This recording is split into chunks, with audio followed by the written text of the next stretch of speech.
Hola, estimados amigos y amigas de este programa, saludos cordiales como es habitual, como es lo correcto, como es lo primero. Gracias por esperar estos comentarios de la actualidad de este martes 24 de marzo 2026. Aquí todo listo con nuestra agenda para tratar los temas que consideramos de principal importancia.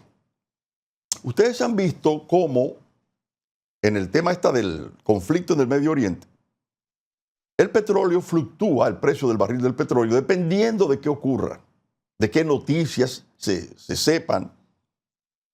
Y es natural, los mercados son así. El mercado del petróleo, donde hay especuladores, hay gente que está pendiente para comprar, para vender, es un mercado, ¿no? Un mercado del petróleo.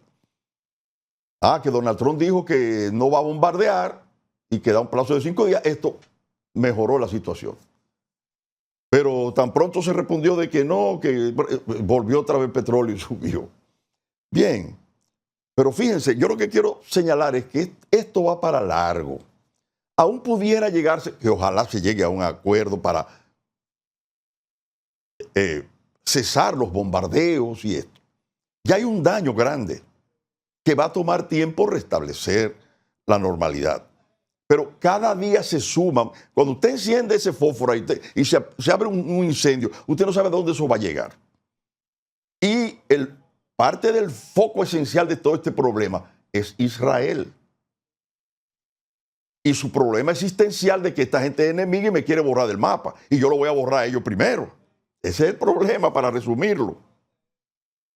Fíjense cómo, a pesar de todo lo que está ocurriendo, y de hablarse ya de posibilidades de conversaciones, Israel anuncia que tomará el control militar del 10% del territorio del Líbano, con tropas que ya tiene ahí y que van a reforzarla para penetrar y dominar el 10% del territorio del Líbano. ¿Ustedes se imaginan lo que eso va a suponer como reacción? De hecho, ya la hay. Dice Hezbollah, por la vía de un diputado del partido Hezbollah, Hassan Fadlallah, a la agencia Reuters le dijo: una ocupación del territorio del Líbano por parte de Israel supondría una amenaza existencial y que la milicia del Hezbollah los va a combatir. ¿Guerra? Guerra. Bien. Pero el comentario central, primer comentario, yo quería informarle de esto, que es lo más actual, ¿no? Sobre ese conflicto. Miren, ustedes saben que yo he hablado aquí desde que estábamos en la campaña de Donald Trump y luego todo lo que ha estado sucediendo con la figura de Donald Trump. Y yo he dicho muchas cosas aquí y he advertido y pronosticado muchas cosas sobre Donald Trump y sus políticas.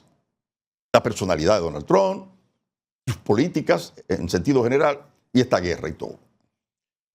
Y yo recuerdo que yo hablaba del daño, eso lo dijo después el Partido Demócrata o Biden, que el daño ya que se había hecho a los Estados Unidos por parte de las políticas de Donald Trump era muy amplio. Había un daño grande. Yo hablaba de eso y explicaba por qué.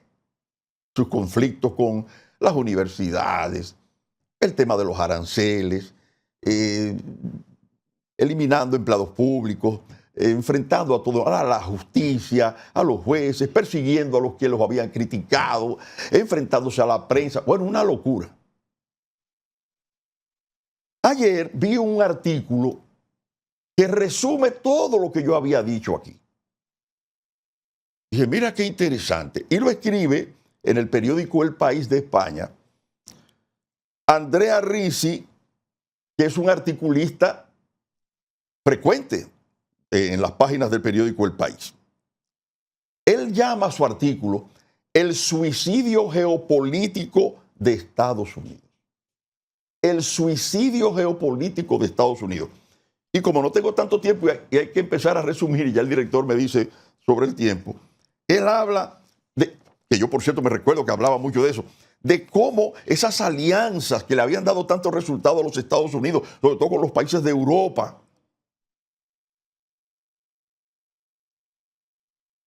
que había logrado, como dice, construir Estados Unidos alianzas con el consenso bipartidista a lo largo y ancho del mundo durante 8 décadas.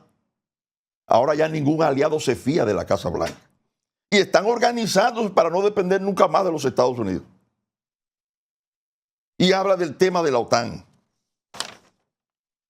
Y habla del fracaso de los aranceles, que ha tenido que recular, sobre todo en el tema de China. Y habla de su choque con Canadá y cómo Europa y Canadá están tratando de construir otros caminos alternativos, entre ellas la Unión Europea y Mercosur.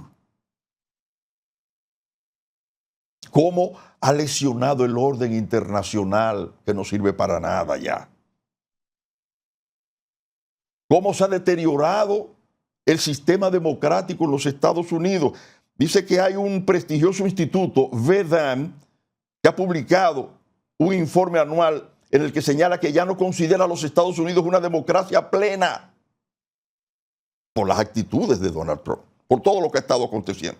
Y está desmantelando el trumpismo, la democracia norteamericana a una velocidad sin precedentes, dice él. Sin precedentes. Luego también habla de gente que dudosamente está preparada, como todo eso el secretario de Defensa y toda esa gente que está alrededor de Donald Trump, gente joven, que no tiene mucha experiencia, y son los que están gestionando la maquinaria de guerra más poderosa del mundo, o las negociaciones más explosivas. Y habla de su persecución al Banco Central de los Estados Unidos, queriendo debilitar esa importante institución. Y cómo está con esta guerra vaciando los sectores y los materiales y agotando el personal y tensando a la opinión pública y cabreando a medio mundo, dice él. Descontrolando, embromando al medio mundo. Y termina diciendo, más que hacer América grande de nuevo, como hablaba Donald Trump, parece autoinfligirse heridas con potencial letal para su primacía a los Estados Unidos. Heridas con potencial letal para la primacía de los Estados Unidos por culpa de Donald Trump. Y termino con la opinión de un psicólogo, porque se está tratando el tema de la salud mental de Donald Trump. Eso se ha tratado siempre, pero ahora ha vuelto. Ya hay un 30% de los republicanos y un 61% de los estadounidenses que creen que él está errático. Pero dice un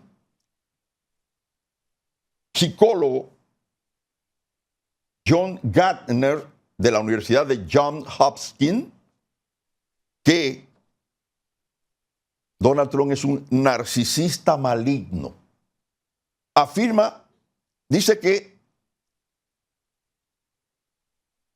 tiene esos componentes. Narcisismo, muchos políticos lo son, ¿verdad? Dice, bueno, tiene trastornos de personalidad, antisocial, psicopatía.